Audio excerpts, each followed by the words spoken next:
We're 2 weeks through the football season and a lot of injuries around the NFL, but that's why the waiver wire becomes ever more important. Joining us now is Jacob Gibbs, a fantasy analyst with CBS Sports. And Jacob, we'll go position by position for what's coming up here for week 3 and guys that are still on the waiver wire in a lot of leagues, according to CBS Sports. Let's start with the quarterback position. Who are the top guys for you? So Geno Smith at quarterback. Absolutely love what new offensive coordinator Ryan Grubb has brought over from his days with the Washington Huskies. This Seattle offense has been designed to really like threaten every blade of grass, and it has the receivers to do it. And we finally saw it like really come to fruition in week 2.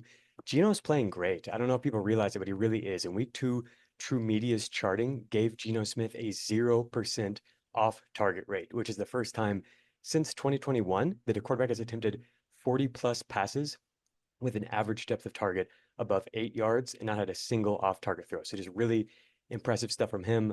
Love the offense, and he's got some projected shootouts coming up. If Geno's not available, I think Gardner Minshew is somebody you could target. Gardner Minshew, people might not believe this, second in passing yards through 2 weeks. Brock Bowers is an absolute stud, rookie tight end. We'll get to him later. Minshew is playing well. He's keeping his top 2 targets fed, Bowers and Devontae Adams, and next up is an easy matchup against the Carolina Panthers. Yeah, and Brock Bowers, I mean, he's been one of the He's most so impressive good. rookies in all of football, as you mentioned. We'll get to that a little bit later on. And on the running back side of things, I hit on the injuries in Isaiah Pacheco. I know pretty much everybody has, or there's one person in every league that had Isaiah Pacheco because he was one of the top running backs to have, obviously in a great offense. So I figure with the waiver wire part of this from the running back spot, you're probably going there, but do you prefer Carson Steele or do you prefer Samaje Perine or both? Kieran is probably the safer one because he has a clearly defined role. He's going to play on passing downs. But if you're swinging for upside, it's got to be the rookie Carson Steele, undrafted rookie from 2021 to 2023.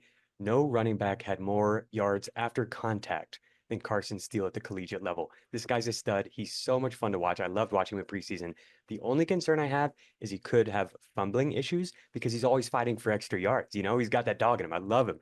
But, defenders might punch it out against the rookie. He's in the NFL now. So we'll see how that goes. He did lose a fumble in week 2, but he also played really well and he got some important carries. He was getting carries even before Pacheco got hurt in short yardage situations. So I do think the Chiefs see him as part of the plan and they do trust him. All right, there's a lot of pressure here, Jacob, because we had Heath Cummings on last week, and from the wide receiver spot, he told us to get Rashid Shaheed, and he Oh, obviously had yeah. another great week, and that Saints offense has just been remarkable through 2 weeks. I think it's the biggest surprise in the NFL. So let's go to the wide receivers now. Who do you like the most off the waiver wire there?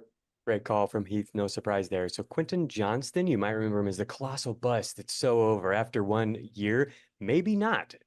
Google data.fantasypoints.com. It's a website that tracks advanced statistics, like what percentage of a team's targets were the first read for a quarterback as he dropped back to pass and was reading the opposing defense.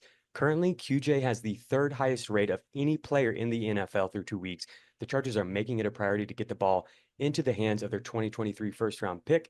In week 2, Johnston led the Chargers in routes run, targets, and receiving, and of course came down with 2 touchdowns as well. I think it's legit. It could be legit. I'm pretty excited for him. Another guy who is just someone to keep an eye on is Josh Downs for the Indianapolis Colts. He's been out with an injury, but he's a very exciting second-year player, and they need somebody to step up. We saw the offense kind of stall out last week.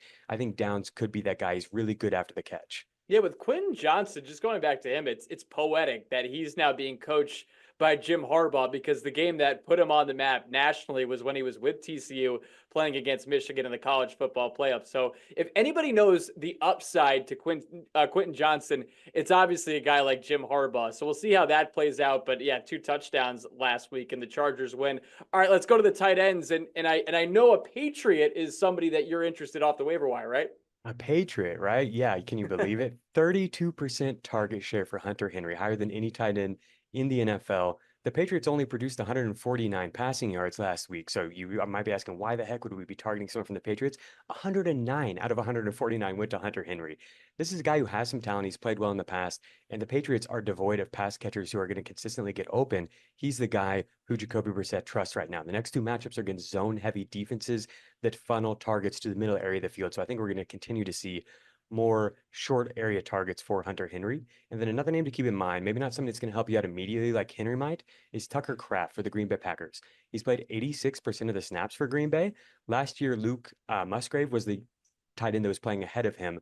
This year, he's run 40 routes compared to just 16 for Musgrave. Both are second-year tight ends. When Jordan Love comes back, this could be one of the best offenses in the NFL, and I think Kraft is a great player to stash. All right, let's take a look now at the biggest risers and fallers from this past week. In fantasy football, it's an emotional game. So sometimes it swings in big ways. But for you, who are the biggest risers after this past week? Yeah, talk about big swings. This is a guy who's been, we're up on him, we're down on him, we can't figure out what to do with him. It's Jackson Smith and Jigba, second-year receiver for the Seahawks. You already heard me just exude optimism about this offense and what Ryan Grubb is doing over there. JSN is also capitalizing on his opportunities in a big way. Since 2000, there have been 39 instances of a wide receiver aged 23 or younger to finish with 15 plus targets and 100 plus receiving yards in a game.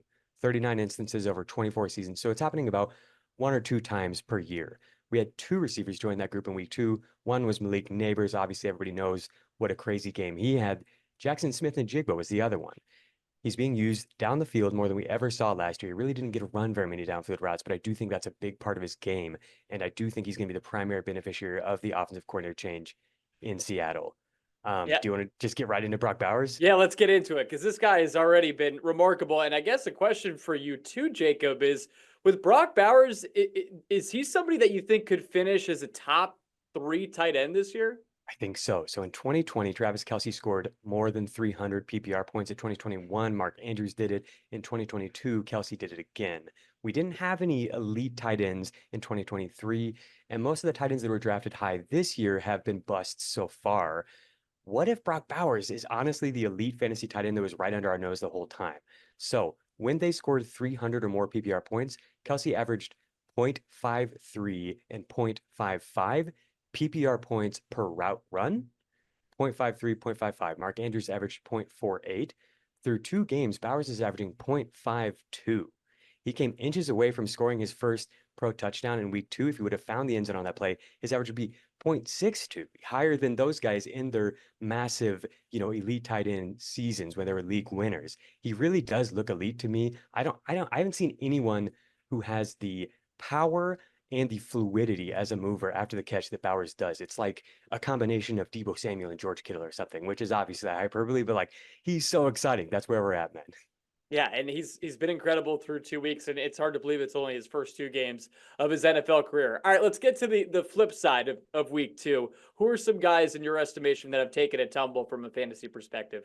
Yeah, so Jerome Ford, people were kind of hoping he could like carry them here early in this season. His usage fell off in a big way. This is a running back for the Cleveland Browns. He played 73% of the snaps in week 1. That was all the way down to 42% in week 2. The Browns actually got Deontay Foreman more touches than Jerome Ford. So that's tough. I mean, I think you got to hold him and see if the role flips back in his favor. But I don't think he's somebody you can trust in week 3. The other one is, the big breakout that we saw on opening night, Isaiah Likely, Baltimore Ravens. His role shrunk in a big way.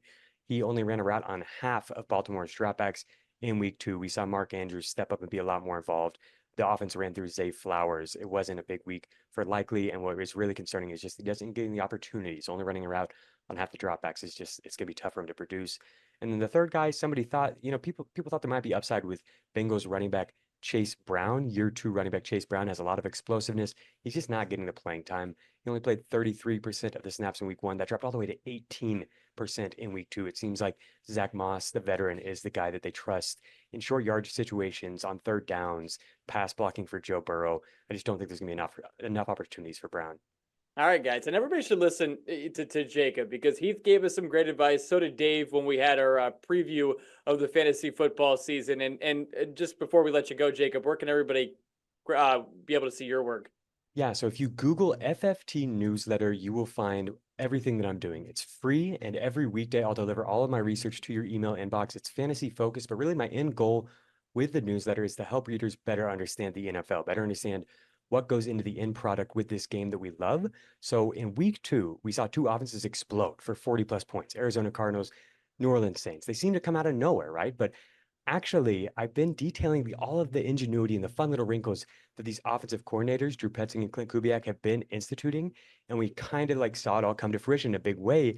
And I think we're going to see more and more of this from these creative offensive designers who are willing to do some of this stuff that you're hearing more and more about it these days: pre-snap motion, play action, all this stuff that boosts pass game efficiency. It's really important. And so you can find all of my thoughts in the FFT newsletter as I just try to kind of keep you updated on what's happening around the league, from like a zoomed out 10,000 foot view, and then also getting into some of the micro level stuff on a week to week basis. If you're playing DFS, you're doing sports betting, or you just want a little bit of an edge on the matchups, anything you want there, stay ahead of your competition, or just have, fun facts to share with your friends and family on Sundays. All right, CBS Sports, they have the best. And Jacob, we appreciate the time. Thanks for all the insight and good luck to everybody in week 3.